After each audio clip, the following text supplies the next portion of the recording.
পূর্বোত্তরের অম্লজাতীয় মাটিতে ফসফরাসের ভারসাম্য সৃষ্টি করে মাটির উর্বরতা বৃদ্ধির উদ্যোগ নিয়েছে কৃষি দপ্তর। কেন্দ্রীয় কৃষি বিশ্ববিদ্যালয় ইম্ফলের অধীনে মেঘালয়ের college of post graduate studies in agriculture science তাদের নতুন এই প্রযুক্তি কৃষিজমিতে বাস্তবায়নে কতটুকু সুফল দেবে তা খতিয়ে দেখছে। আজ কৃষি বিজ্ঞান কেন্দ্র সিপাহীজলা ও মেঘালয়ের CPGSAS এর যৌথ উদ্যোগে গোলাঘাটিতে কৃষিজমিতে পরীক্ষামূলকভাবে এই প্রযুক্তি প্রয়োগ করা হয়। কিভাবে এই জৈব সারটি গাছের স্বাস্থ্য উন্নত করে উৎপাদন বৃদ্ধি করতে সাহায্য করবে তা নিয়ে এক মত বিনিময় সভাও অনুষ্ঠিত হয়।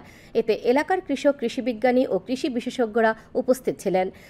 CPGSAS এর ডিন অধ্যাপক দীপেন্দ্র ঠাকুরিয়া, KVK সিপাহীজলার বরিষ্ঠ কৃষিবিজ্ঞানী ডক্টর শতভিসা সরকার প্রমুখ।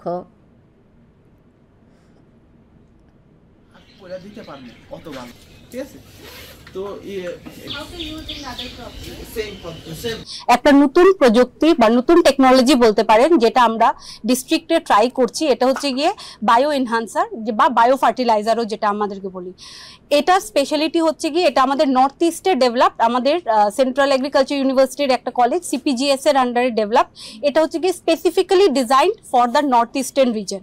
এই জন্য আমরা ওইটা পরীক্ষামূলকভাবে দেখতে চাইছি যে আমাদের ডিস্ট্রিক্টে এইটা এবার ধানের উপর অ্যাপ্লাই করেছে, ওটার ফলনে কিরকমভাবে এটাকে বৃদ্ধি পাওয়ায় বা কিরকম এটার পারফরমেন্স হয় ওইটা দেখার জন্য এই ইনিশিয়েটিভটা আজকে আমরা নিয়েছি।